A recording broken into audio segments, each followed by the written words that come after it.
We are headed down that road to the fantasy playoffs. We are almost there, and we need to get our teams prepped. I'm going to give you 13 wide receivers that you can look at right now to help your fantasy teams. A lot of these are on waivers.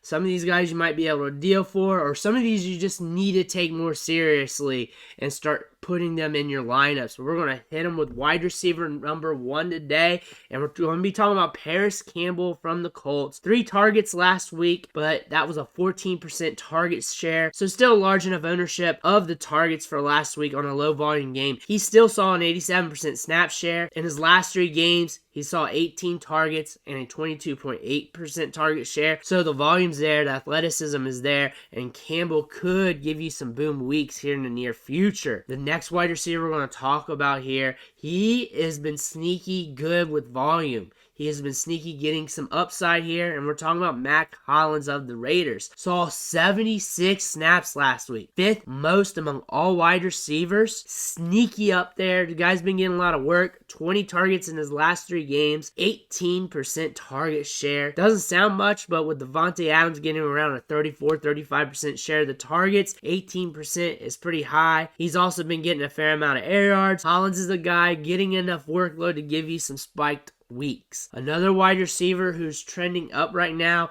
in a great situation is Justin Watson for the Chiefs. Played 80% of the snaps last week, ran 29 routes, only got targeted twice. But if there's a wide receiver getting a lot of snaps, running a lot of routes, and they're on the Chiefs, you want to be interested in them. You want them on the back of your roster. You need to have your nose to the ground on them. And right now it's Justin Watson. Pretty much anyone playing for the Chiefs getting snaps, you have to have some interest in. Another high-powered offense that allowed another wide receiver to go boom last week was Isaiah McKenzie for the Buffalo Bills. Had a 72.7% snap share, 10 targets, caught 6 balls for 96 yards. He hasn't been very productive this season, but there has been some volatility. Expect volatility going forward, so a lot of down games, maybe a couple up games as well, but with him being the Bills offense, and if he for some reason continues to get the snap share and target share, then we could see some production. The next wide receiver is a hot rookie, and he should be rostered in all leagues. There's probably a small percentage where he's not.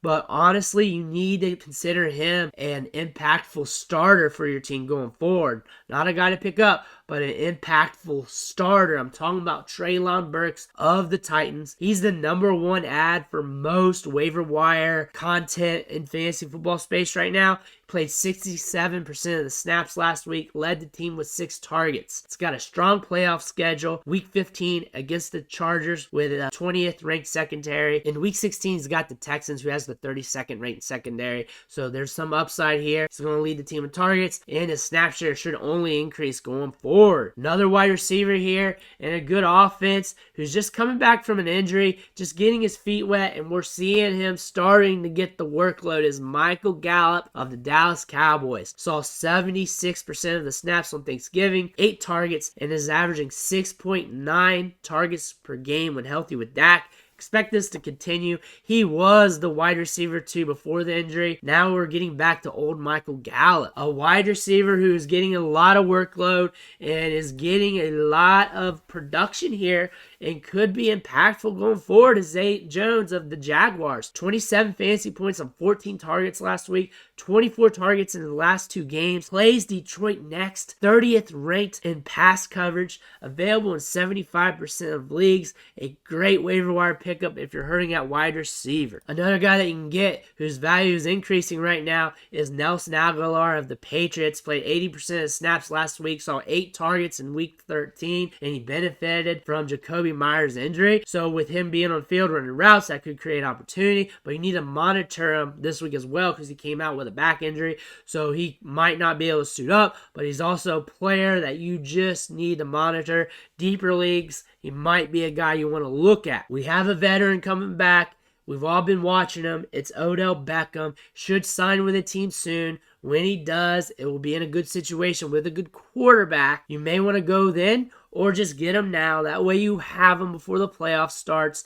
He's not going to go to a situation where he's not going to get opportunity. He's not going to go to a situation where there's a horrible offense. He's not going to go to a situation where there's a bad quarterback. Odell Beckham is going to be a huge mystery box when he comes back to the league. A rookie wide receiver who's quietly been on the come up, hasn't been productive, but is getting some workload is David Bell of the Cleveland Browns. Ran 21 routes last weekend, and in his last 3 games, he saw 5 targets, then 5 targets, and then finally 6 targets. Deshaun Watson's coming back. We don't know how the distribution of workflow is going to be, but we know David Bell is one of the better rookie wide receivers in this year's draft. This is a very talented wide receiver draft, and Bell's one of them. This could be a good situation for Bell during the tail end of the season. We might be able to capitalize on another rookie wide receiver who's about to come back, and that's Jamison Williams. He's due back soon from that knee injury. Available in 65% of leagues. He was the top deep threat in college football last year. 4.2, 4.3 speed. He's a big gamble in the last couple weeks of the season, but with this upside, that might be something you need. Going on here for another wide receiver is getting a decent workload. Let's look at Quez Watkins from the Philadelphia Eagles. Last week, he caught 3 of his 5 targets on an 82% snap share. He scored a touchdown 2 straight games. He's also had double-digit fantasy points in 3 straight games. He's a guy that you really want in deeper leagues. He's also a guy that could be a splash play in certain game scripts, but he's also a player you should not ignore. Those are 13 wide receivers that you can look at to add or take more seriously in your fantasy football league. Hopefully this helps you out. Make sure you hit that subscribe button on the way out. It's only going to help you going forward with stash plays, waiver wire pickups, trade advice, and everything else. I want to thank you for watching, and I'll catch you on the next video.